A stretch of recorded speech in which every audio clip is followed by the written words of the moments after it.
Like if somebody says, hey, buy my paid ads thing, and they're using an organic post to launch their paid ads thing, I'm watching the fact that they just used an organic post.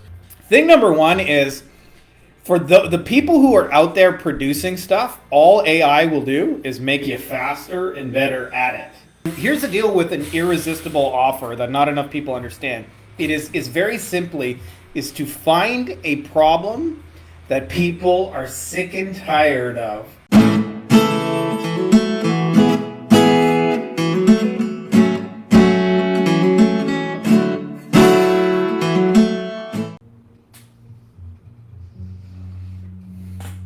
Old man yells at cloud.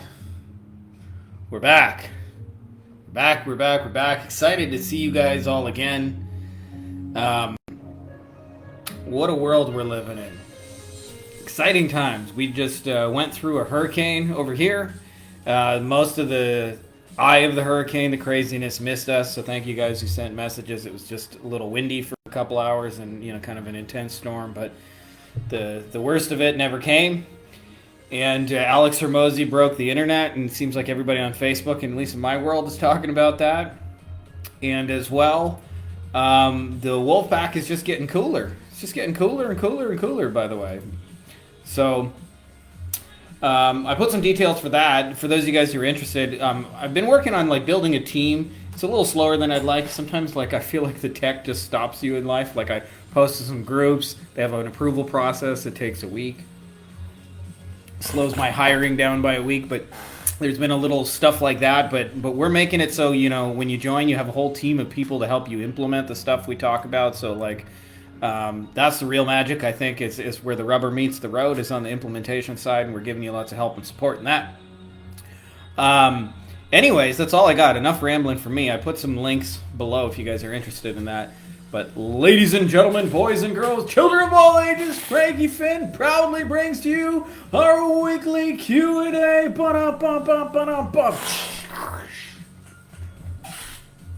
All right. So let's get into the questions. The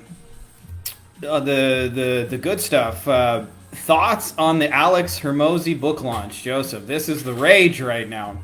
I'll tell you what I was actually most impressed with is, for those of us who've been paying attention, Homeboy has been pre-selling this for 2 years. And that's actually the real work. Everybody's all impressed by a 90-minute webinar, but they don't see all the stuff that was leading people there. I'm impressed that somebody could put out that much content for 2 years, build their machine to just promote a singular event and book launch. So I thought that was super impressive. But I don't really have more thoughts on that because, like I said, we were prepping for a hurricane, and so I don't know. It just wasn't that big of a deal in my world.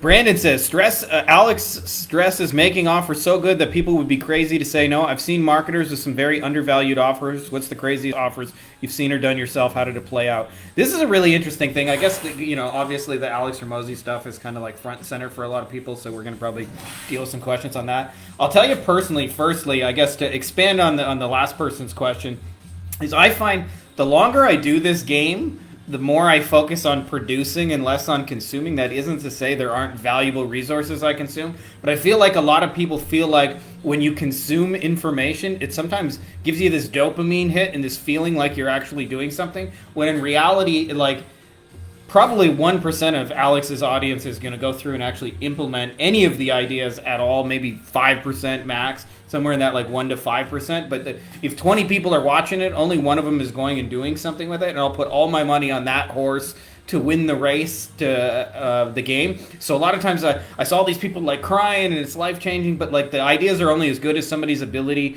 to implement it. So this is the thing with the $100 million offers, is you also need to back it with $100 million deliveries, and actually it's not just about making promises, it's about keeping promises. And I feel like that part was missed in the book, is you showing people how to make your stuff more valuable, but a lot of people took it just how to make a message that's more valuable that gets people to buy. And so it actually created a lot of these crazy risk reversals in our space of I guarantee this outcome, or I'll pay you $1,000, by people who couldn't actually deliver and fulfill on that. So there's probably going to be more of those kind of Hormozi style things where people kind of miss the bigger idea and are just trying to like nail some message. But I remember years ago, and it's one of the simplest ones I've seen a lot of internet marketers do. But Ryan Dice and I had a little private chat at Traffic and Conversions. He had just come off stage, or he was between stuff, and we just talked in the corner for a little bit. It was like 5-10 minutes, nothing crazy. But I remember him saying that he was building up a Forex business, and what they had done is they created a course to teach like something new and exciting in Forex, and they gave away 100% of the sales to the affiliates. So meaning like it was $100, it was $97 course. If you sold it, you made $97. Like you got to keep 100% of it. And the only reason they did it is because they had a membership site.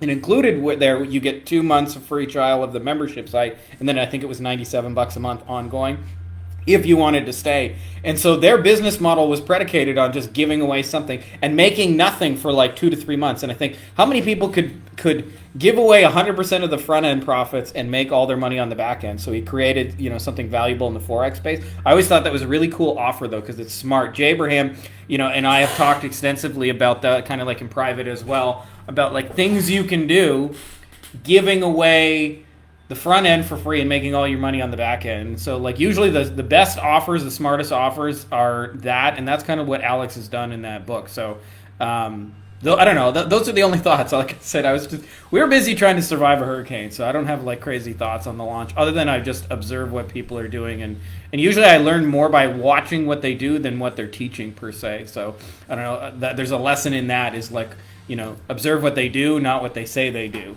or not what to say to do. Like if somebody says, hey, buy my paid ads thing, and they're using an organic post to launch their paid ads thing, I'm watching the fact that they just used an organic post to sell a paid ads thing. Anyways, that's all I got on that. I wish I had better stuff to share with you guys, but I think like the longer you do this, the more you're focused on producing and less on consuming. You'll only be really looking at consumption stuff to get better at your production, because you make money producing things, not from consuming things. We all consume stuff, by the way, so this is not like throwing stones at it. I watch stupid cooking shows. I'm playing The Legend of Zelda Twilight Princess. I dusted it off to play some Nintendo Wii, so like I have my consumption habits. I'm not throwing stones at anybody, but you don't make money from consumption. So like the longer I do this, it's more just about like watch what they do. What can I apply to my own business? My biggest takeaways were actually watching how he pre-sold it through content and like building out a calendar. And I don't know. So I hope that's useful to you guys. Cost, my man, says, I'd love to ask you whether you have paid commissions on referrals. Currently, we pay out 17.5% recurring on a successful referral, but I haven't set boundaries, meaning our partners have gotten 9 months already on recurring revenue, and I plan to limit the scope to 3 months of $1,000, meaning they'll potentially get $3,000 per client. 2, I've recently sold a funnel build, 3 months of advertising for $13,500. 3 months are coming to an end, and client got solid results in CPL, but spending only $1,500 Canadian per month due to the size of the city. Should I charge a bit lower fee, $1,000 to $1,500, as is super low ads end compared to other accounts? So let's break those up into 2 questions. Firstly, the referral question: how should you pay referrals? Now, this is like counterintuitive to how most people think, because essentially you're giving them like as a partnership share of the referral for life. And believe it or not, it's actually better if you don't. Not just for you, because obviously like you have to pay this 17.5% recurring fee forever, but it's actually the most valuable thing is people like have a hard time conceptualizing a percent. Like I'm gonna get 17.5%. Like, this is why like a lot of Wall Street stuff like just goes over the head of most people, because they don't understand compounding interest and things like that. So I found it's much better to give a cash reward now and or something of equivalent value. So like, hey, I'll pay you $1,000 per signed client now, or we give away a brand new iPad or a laptop or something like that, like worth $1,000. Is actually a bigger draw. Like, I'm going to win a laptop now if I refer you, is more powerful than I'm going to pay you money. So I'll give you an example of a guy who did this brilliantly in my space. Michael Mogul is a brilliant guy in the legal space, puts on an amazing conference, and has a $50 million per year video editing agency. And when they first blew up, this is actually a crazy fucking wild story, but he he had $80,000 in savings. We talked about this privately, and he said, I needed to level up because our savings were like dwindling, and I knew that we couldn't sustain. Like, this happens sometimes in business where you build a team for a certain size, but you're not there yet, and so you're actually cash flowing negative while you're in growth mode, even though the business is taking in money. And he was in one of those. So he took $80,000 and he invested it in a brand new Tesla, drove it home, put it on in front of the thing, and then ran a little contest. Whoever sends us the most referrals in the next 3 months wins this car. He said at the end of 30 days, by the way, not one fucking referral came from this. So he kept promoting and promoting, and what ended up happening is they ended up actually getting like tens of millions of dollars in business, and somebody ended up winning the Tesla, and he's since given away like something like 20, 30 cars. But the appeal of a brand new car is actually a bigger appeal than I'll pay you 17.5% of our video client, and they actually get the same $80,000 that they would from the Tesla. So if you can, like, referrals, like immediate gratification, and you don't need to give like this back end recurring, even though it's actually more money, and even though it's like more valuable over the long term, like $1,000 they can get now, or some kind of equivalent thing that's really cool. Like, what's the most valuable thing you could give away for $1,000? A laptop, an iPad, whatever, right? All expenses paid, whatever you can come up with. That alone will like make people refer faster than I'm going to get something later. Because I don't know about you guys, but like, this is how I feel personally. I'm not always good at spending money on myself. I spend money all the time on the family and the kids and my help, and I'll buy things for people. But if you ask me to do it, like, I had a $100 purchase. I want to buy myself a Nintendo Wii at the store, and I had to like talk myself into it. Like, if it was somebody else who came to me and said, I need $100, it'd be done in 5 minutes. So I don't know if you guys are built like that, but I am. So I wouldn't buy myself ever a new iPad. But if I referred somebody and got a new iPad, that would be a really fucking cool thing that I would like, right? So there's a lot of people like that who won't buy themselves stuff, but if they win it, it's fucking cool. So that's how you want to set up your referral program. Like, a brand new iPad will do more than 17.5% for 9 months, even though 17.5% for 9 months would buy 20 fucking iPads, right? So it's like you really want to think about instant gratification when it comes to referrals. None of this, I'll give you a profit share forever kind of thing. Even though it's actually more money, it's less appealing. So, like, give them something cool today. That's the first thing. Second thing is, you said the funnel situation. Ideally, I always try and figure out how to add value, not take away price. That's my like default mode. However, there may be times where it might make sense to do this. Like, if you sign them up to a certain size deal and their city's too small and your whole solution revolves around paid ads, I wonder if there's some other way you can supplement that by running a back-end campaign, or maybe you bring in an SEO white label provider so they get like a mix of things. But ideally, like, I would try and build the value if you can. And then worst case scenario, if you have to cut price in that scenario, cut price. But always, like, and this is a good exercise to do in general. Like, if you think about like reducing price as like a pressure, what happens is almost always like that whole mentality. I'm not saying, I know this is a one kind of unique situation for you because it's a small city, but I'm just like talking to people in general, not just UCOS, is if you think about like, how can I like reduce price and kind of shrink, what happens is that's a race to the bottom. That's how you become the cheapest. If you think about like, how can I make it more valuable and how can I make it more leveraged so it's easier for me to deliver, you'll think about like actually creating something that's better for everybody. And that usually is a more winning mindset. So like go there before you go to reduce price. Like, reduce price is the last thing. So Tyler says, how do you think AI will change your industry? So I don't have a crystal ball, just like prefacing that. And having said that, I'm going to throw my crystal ball out there. So thing number one is, for the people who are out there producing stuff, all AI will do is make you faster and better at it. Okay, so there's going to be a section of people, like for us, one of the things it does is like, we post a lot of content. So like Instagram has like a description and hashtags, and I always hated writing those things. Nobody even fucking reads it anyway. So now ChatGPT is writing all those. We also have to have like descriptions in YouTube. So there's a lot of like things that I consider not front-facing stuff. Like who reads the YouTube description before watching the video? Nobody, unless you say, hey, there's a link in the description, click it. But for the most part, like, nobody reads the description when they watch a video. And so what we're doing is like using it for all that non-front facing stuff to make us more productive. So I actually barely even log into Chat GPT, but my VAs use it like 10, 20 times a day, every day. So I think the people who like are already productive just got like a free employee who makes them more productive, who's like a brilliant fucking writer when they need to be. Second thing, I think there's going to be a segment of people who are always looking for the shortcut. And I see this like in YouTube, where the most popular AI videos are like how I made $5,000 a month just automated with,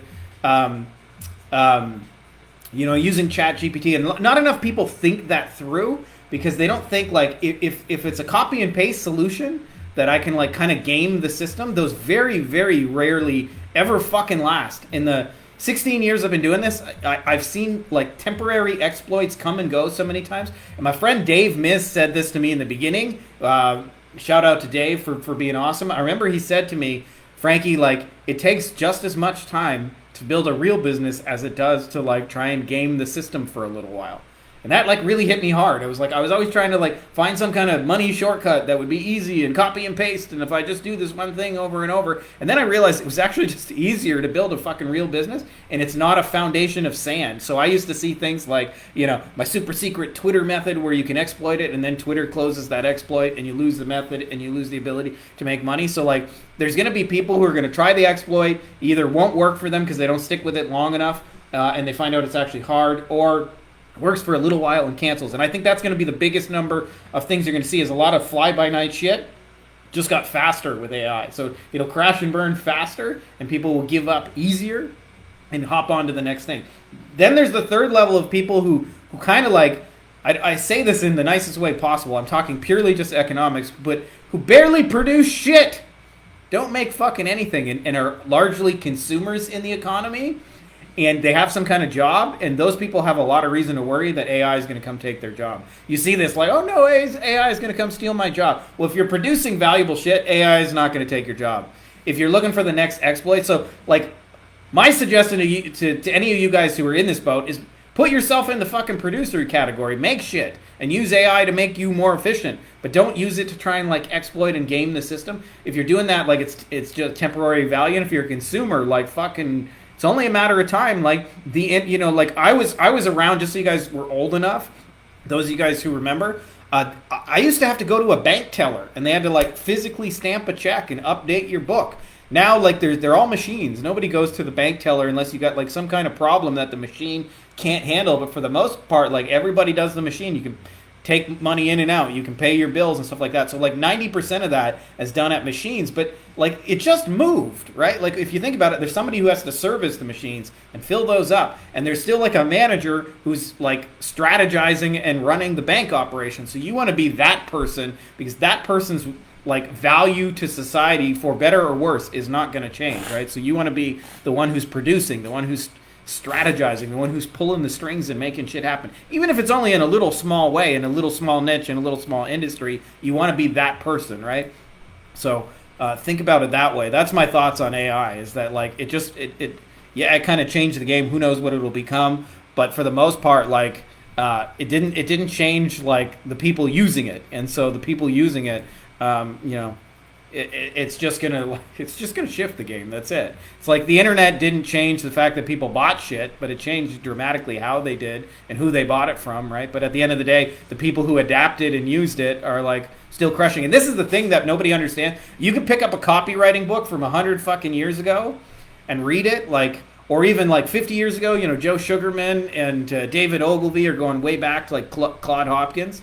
Like none of that shit has changed. Like back in those days, in some ways, it was harder because, like, if you think 100 years ago, they had to convince somebody from a newspaper advertisement to go, like, physically go to a mailbox, drop a check in the mail, physically mail the check, and then wait 6 weeks for the delivery. And there was no updates, there was no notification, there was no confirmation, yes, your order has been received, and all those kind of things. So in many ways, they had a bigger hurdle to selling stuff. So that in many ways, the stuff that worked 100 years ago is even better today, right? So that's why I always say, like, I'm most interested in the principles that never change. Sometimes people have a hard time following me because I consider 3 tiers. There's like tactics here, and that's what everybody's the most interested in. What tactic works?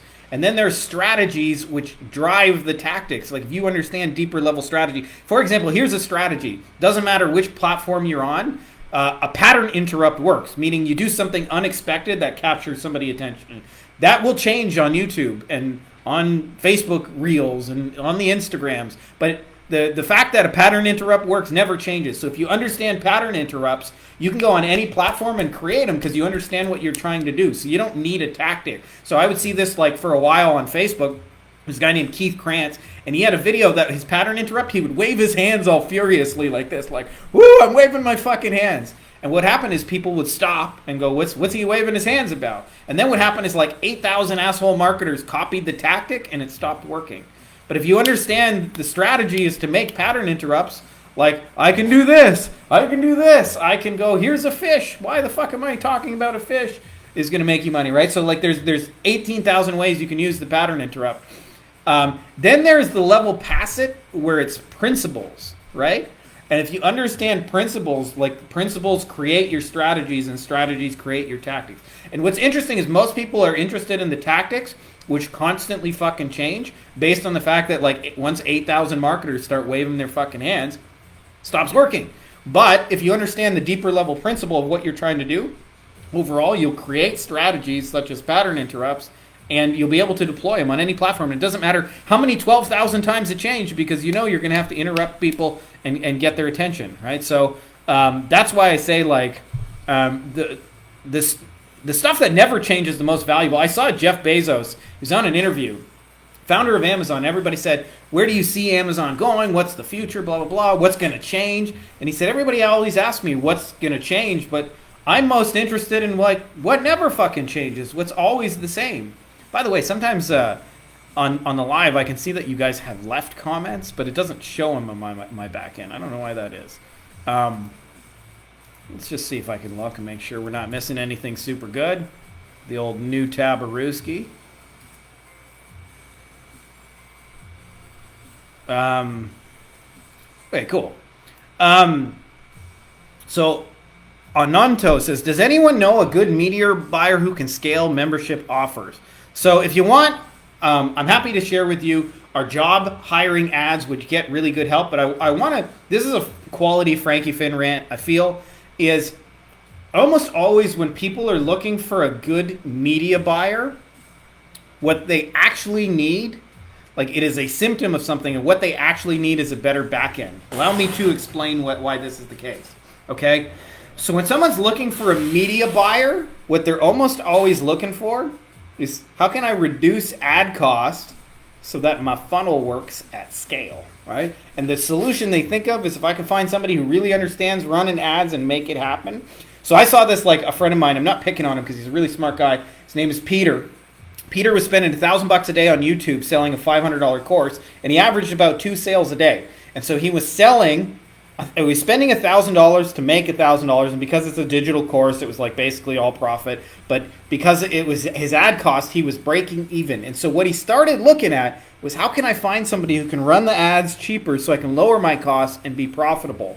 Okay, and that's how most people think. I need to find that media buyer. But I'll tell you why this is a losing fucking game, okay? And why this is not the real solution, okay? What happens to ad costs over time on every fucking platform you've ever been on? Right? They do the opposite of going down. So you cannot possibly win the reduce my ad cost game long term. But what you can always win 100% of the time is how can I extend that customer journey and like extend the lifetime value of the customer and add more value. So in his case, it might be sell them a second course, selling them coaching, sell them some kind of implementation, sell them a software that helps support that, sell affiliate offers, sell other people's shit, offer them things that also help them with other parts of their life and monetize those. And imagine he just sold them a second course that solved the next issue that they were presented in life. What would happen is a percentage of them would take it, and suddenly, let's just say only 10% of the people took the next $500 course. Well, still, he would be profitable $500 on every 10 people who acquire, and all of a sudden, like his funnel, he could spend $500 more to go get a customer. So the reason I say this is almost always it's a retention and back end thing people really need, and what they look for is a media buyer. And almost always, I'm not saying this is the case for you, but hiring a fucking media buyer is almost always a losing game compared to the back end because, again, ad costs, yeah, you might be able to get them down a little bit, but it doesn't last. I have friends, by the way, just to illustrate this point, they got into Google Ads when make money online clicks were 5 cents. 5 fucking cents. And so they could sell a $47 ebook and drive a shit ton of clicks to it. And they could spend like let's say they spent, I don't know, they drove 300 clicks. What's that? Like $15? Well, the $47 ebook, even if only one person converts, one visitor, you still are profitable, right? So they used to be able to do that when the ad cost is cheap. If you want to advertise on Make Money Online today, it's probably like $20 a click for one click. And so you're not going to find a secret way to get 10-cent traffic or 5-cent traffic anymore with that. But what you can do is add more value on the back end and have more sophisticated back end and more upsells and whatever, so that that you can afford the $20 click. Dan Kennedy says this, and this is a fucking writer downer, is he who can spend the most per customer wins. Right? So I see this in the agency game. If your retention sucks, let's say you got $1,000 a month Facebook ad service and you're keeping clients 3 months, so you get $3,000 on average. Okay? When you sign a client, after 3 months they're gone, you've made $3K. Okay? Imagine that to somebody who actually keeps somebody for 4 or 5 years. Okay? They're getting $1,000 a month, but now for 5 years, let's say 5, they get 60 payments, 12 times 5, 12 months times 5 years. It's 60 payments, so they make $60,000 per customer. That means they can spend $3,000 to go get a customer and essentially put you out of business because you won't be able to do that. Or vice versa, you want to be the one who can spend $3,000. So the winning game is always to have the better retention, the better back end, because it gives you all the versatility in the front end. I don't think enough people understand that. Jason says, how did you build your irresistible offer? I've taught a lot of people, it's kind of like this is a private secret sauce thing in the mastermind.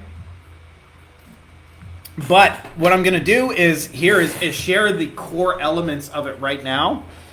And here's the deal with an irresistible offer that not enough people understand. It is very simply is to find a problem that people are sick and tired of and fed up with now, and offer them a new and exciting and different way out of that problem. It sounds so simple, but I'll tell you, people miss the basics. So I'll give you an example of this done excellently in another niche through a story that kind of just illustrates the point. So I have a friend in the legal space named Stephen Fairley who just crushes it. They're a $30-40 million a year company. He's probably the best person I've seen at selling on stage in real life. I'm sure there's people better than him. Maybe Russell Brunson's better. But in real life, the guy averages $450,000 every time he speaks on stage in terms of sales at the back of the room. That's how good he is. Imagine that. You speak for an hour, you get $450,000. That's Stephen Fairley, okay?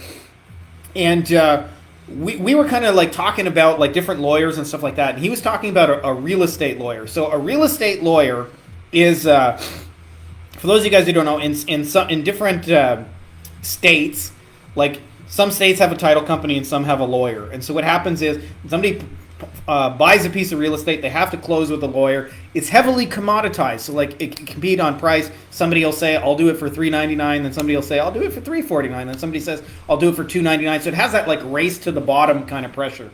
And this guy found out that most of his business came from two places, okay? They come from real estate agents and they come from mortgage brokers because they're real estate professionals and they have deals and they send them over and over and over.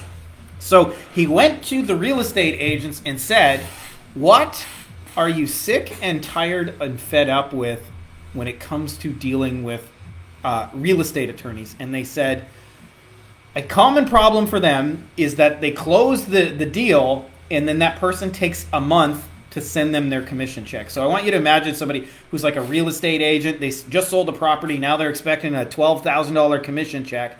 And the closing attorney waits 30 days to send it to them. And they fucking hate that because they know their money is sitting there and they probably need that money. And they're calling hey, you're going to release it. They got bills to pay and they're waiting for a big commission check. So this is what he did.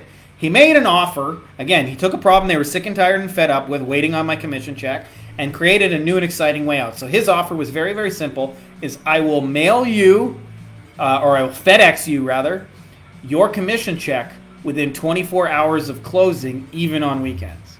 And so this guy went to a big office where like a boiler room where they had all the mortgage brokers and all the real estate agents. And he went there and talked to the broker of record, the guy who's like, the top dog, and told him about this. And he said, let me just turn my music down a little bit. He says, can you tell me what you just told me? And the guy, told him about, I'll mail you your commission check in 24 hours. And he stopped the entire room and said, say that again. Tell everybody what you just told me. I'll mail you your commission check within 24 hours. All of a sudden, he became the attorney of choice. Didn't matter if he was 50 or $100 more, because he's going to get you fucking paid, and nobody else is going to get you paid. So irresistible offers, first and foremost, start with a problem people are sick and tired of, fed up with, and offering them a new and exciting way out. If you can do that, and what people miss is you actually have to listen to your audience and find out what they're sick and tired and fed up with. I'll give you one more example of how this is done. And this was a guy like I knew, just friend of a friend, like didn't know him personally or anything like that. But he did this brilliantly years ago. He was in Australia. And again, this is a real estate agent. He went to real estate agents and he was considering making a software. And he said to them, like, what's the biggest problem you have in your like real estate agency? And they said, inspection reports. So apparently in Australia, as part of the bureaucratic process, you have to fill out this inspection report. They had to be done by hand at the time. Big pain in the ass. I don't know the ins and outs. But they told him how much they hated inspection reports. So he decided to get a piece of software created. And actually, his whole process for creating was brilliant. He went to the top software agent or the software company in Australia and said, I need to get this thing built. How much would it cost? And they gave him a quote, and it was 100,000 US dollars, not Australian dollars, and said and they gave him like an entire proposal, step by step, like here's what you would need to build, and here's what you would need to do. So he didn't have 100 grand, so he didn't go get this thing built, but he took that proposal and he went on Upwork and he showed people the step by steps of like, this is what I need built. And finally he found a guy from India who said, for $800 I can build that for you. So he went and got the prototype. Then he went back to 10 different real estate agents and said, would you beta test this for me? And there were some changes, I need this over here, move that up. It took like 2 or 3 iterations, but eventually they loved it because it took their biggest nightmare challenge and made it from this hour-long bureaucratic thing to this 2-minute thing that could be done by the software. Before he knew it, by the way, he was selling the software one time for $497, and it spread like wildfire, word of mouth, because it had eliminated like the biggest problem. But it started with what the market was sick and tired and fed up with. So not enough people do this. People start backwards. They go, I'm going to sell SEO. I'm going to sell pay-per-click. I'm going to sell websites. I'm going to sell paid ads through Google or Facebook or TikTok or YouTube. And they don't start with what's a problem you're sick and tired and fed up with. And I see this one last example just so you understand. In the personal injury space, there is a company that's at least a $100 million company, and they're called Alert Communications. And Alert Communications is a virtual assistant agency, and they only do one thing, and they're very fucking mediocre at it, just so you know. This is what they do, is law firms can answer the phone from 9 till 5 o'clock, Monday to Friday. Problem is, people call them 24 hours a day. You believe it or not, people call law firms at 3 in the morning. And this is what they do. From 5:01 till 8:59 the next morning, and on weekends, 24 hours, they'll answer the phone. And again, they're very average. They just take down your contact information and say somebody will call you back in the morning. They don't close. They don't book appointments. They don't do anything. And yet, almost every law firm I know uses them. And the reason they use them is because it solves a painful problem. Like they're spending all this money on leads and they're getting wasted, and there's nobody else better, right? Like they're literally the only ones who do what they do. So that's what you want to do, is start with a painful problem your market has and offer them a new and exciting way out. If you do that, your offers are going to be naturally irresistible. But you have to do the research on what actually is a painful problem. And most people start with their thing and go, how do I sell more of my thing? And that's not where you want to start. You want to start with the people you're actually helping and what they're trying to do, and then build your solution out of that. And often the solution to their thing is SEO and pay-per-click and paid ads and websites and those things, but you can't start there because they don't give a fuck about a website. Like, for example, one last example is Chris comes to mind because he was just talking to me the other day about he's working with veterinarians, and one of the challenges they have is people come in and complain about the price and it's so expensive, and they don't realize that the way they advertise and what they put on their website determines who walks through the door, right? So they don't realize that their problem, so he's not selling them, hey, I'll build you a website in a paid ad system. He's selling them the, let's reposition your thing to bring the kind of people with money that you want coming through the door that are price irresistant and don't complain about $1,200 to get a life-saving procedure for their dog, right? So that's like, you know, and they're not buying the website, they're buying the, I want people who pay $1,200 and don't complain about a life-saving procedure for my dog, right? That's where you want to be in the case. So I hope that sheds some light on the irresistible offer. I may do a free training for people on that at some point, you know, how we come up with these and how that whole works. But, you know, if you just start with that, your life will be a lot easier. Franco, last question. Happy Sunday, everyone. Was just wondering if anyone has or is still running ads to a landing page VSL with the goal of getting potential clients to book a call with you. Was hoping to get insight as to which niche or industries this would be effective in. And if someone is generous enough to share their landing page, just want to get ideas. Thanks. So Franco, firstly, pretty much any offline industry can, or any industry in which you're selling agency services can work with the book a call funnel. And this, by the way, people don't understand this, but usually before we go phoneless, not enough people understand this. So I have a mentor, he always says effective before efficient. So I see this a lot of times where marketers want to automate shit before it's working, by the way. So like, you know, I have somebody come to mind, I'm not picking on her specifically, but she's just kind of the poster girl for this, where she mentioned, I'm building a VSL and I'm building a funnel and I'm going to have 50 automated follow-up emails and there's 12 videos and blah, blah, blah. And I'm like, how many people have bought this offer before? And she's like 0. And I could just tell from the offer that it just wasn't going to work. I don't always know 100% if an offer is going to work because the market's a big variable. But sometimes you can tell 100% for sure it's not going to work. And this was one of those. It was 100% sure. And so she was trying to automate it with emails and videos and follow-ups and all this kind of like education and materials,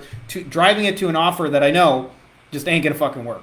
And so that to me is backwards. So like the book a call thing is actually, we always start our Loom process and our virtual stuff with trying to do 5 to 10 phone calls, and I just take furious notes and get everything in their own word, what they're trying to do, their hopes, their dreams, their fears, what they're sick and tired of, what they hate about like different solutions, what they wish things had, and just let them talk and talk and talk and talk and record and take as many notes as you can.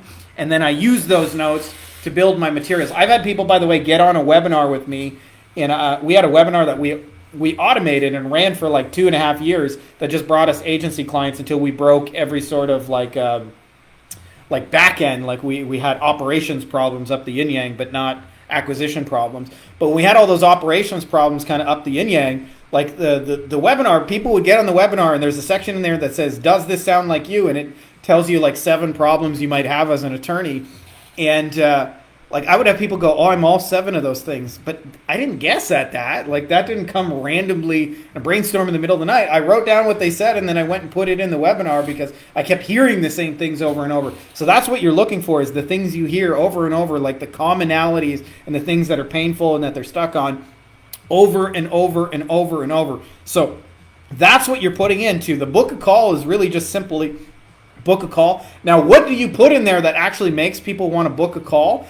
Because it's not about book a call to buy my shit. It's book a call. You're going to give them benefit. And I'll tell you the biggest benefit people get out of a sales call is I'm going to give you a game plan. So how I do this very ethically and simply is I give you the game plan for free and I charge if I'm going to help you with the implementation of it. But either way, you get on a call with me, I'm going to say, here would be my plan for you. What do you think of the plan? And I lay it out for them. So like, let's say they need to run paid ads to a landing page and drive people to a call, and they got to answer those calls quickly. If you do that, I'd say, here's my plan for you. I'm going to run these kind of paid ads. I'm going to target these kind of people. I'm going to send them to this kind of landing page. It's going to drive them to a phone call, and when they pick it up, you need to do these things. How does that sound to you? Right? They just got the plan. There's value in the plan. So on the actual page where you're booking call, it's not like book a sales call, book a strategy. Even though they know it's a sales call, there still has to be some benefit. And I think the biggest benefit people get out of it is simply that like you're going to walk them through the process of solving whatever like kind of thing they're stuck on. So usually, by the way, like when people come into the Wolfpack, like I usually sit down with them for an hour or two, like when we're first getting started, and we go through all the stuff that they're trying to figure out step by step by step, and we map out a plan, and that's like there's real value in that. That's not even a sales strategy or anything. Like it's just like let's figure out what needs to be done. So like the only difference between that and a sales call is at the end of the call, on a sales call you say, if you'd like my help to implement it, here's what I would charge you to do that, right? So that's how you want to think about framing a call. Is like get on here and we're going to work out a game plan together to get you over whatever hump it is they're stuck on. So like I mentioned the veterinarian in last example, if you're getting people who are, bitching and moaning about a $1,200 life-saving doggy treatment, let's get on the call and I'll give you a game plan for how we're going to attract the higher end kind of people who are price insensitive and will pay you whatever we want, and we'll map out that plan together and what it would look like for you specifically, right? There's value in that to jump on that call, right? So that's how you want to it doesn't really matter which niche and what industry, and then the technical side of it is just Calendly or OneSub or Acuity, like some kind of scheduling thing that's linked to your calendar where they can pick off, some set times and they get some reminders and they jump on a call with you. And I recommend doing between 5 and 10 calls until you hear the same things over and over, and you can almost say what's going to come out of their mouth before they say it, and then put that back into your marketing, put that into your Loom video, or however you can, however you want to sell it, so that the call part of it is eliminated. So hope that's helpful to you guys. Looks like that's all the questions we got today. I'm a little tired because we've had prepping for the whole hurricane that kind of just turned into a little bit of a bad storm. We didn't get the eye of it or anything like that, but it was still, you never know if the hurricane's going to hit you or not. It was a Category 4 for a while, so it would have been really, really intense. So we got all our stuff packed in closets and around the yard and locked up and stuff like that, and windows and doors were barred. Now we got to unpack everything now that the storm has passed us. So that's what's been on my mind. A lot less than a Hormozi launch and things like that. I hope this was helpful to you guys. I mentioned as well, we're doing more to help on the implementation side on the Wolfpack. So if you guys are interested in that, I put a link for you guys below. Otherwise, that's all I got for you today. I think I'm going to go hang with the kids and probably take a nap, and then get cracking on some work stuff this afternoon. So appreciate you guys. Much love, and may the force be with you. Hey guys, if you like this video, you'll also like my book on Amazon called Beyond the Agency Box, which you can also find by my name, Frankie Finn, and it's got a lot of awesome reviews, and it really just goes deeper on a lot of things we're talking about, everything you need to grow and start a lifestyle agency, from the stages you'll go through to getting clients, to how to create winning offers, to high value deliverables, to wowing clients, to building teams, to building systems, and building a boring factory that's like a 7-figure money machine for you. So if you're interested, I put links for you in the video description, as well as it'll be in the pinned top comment below, and make sure to check those out.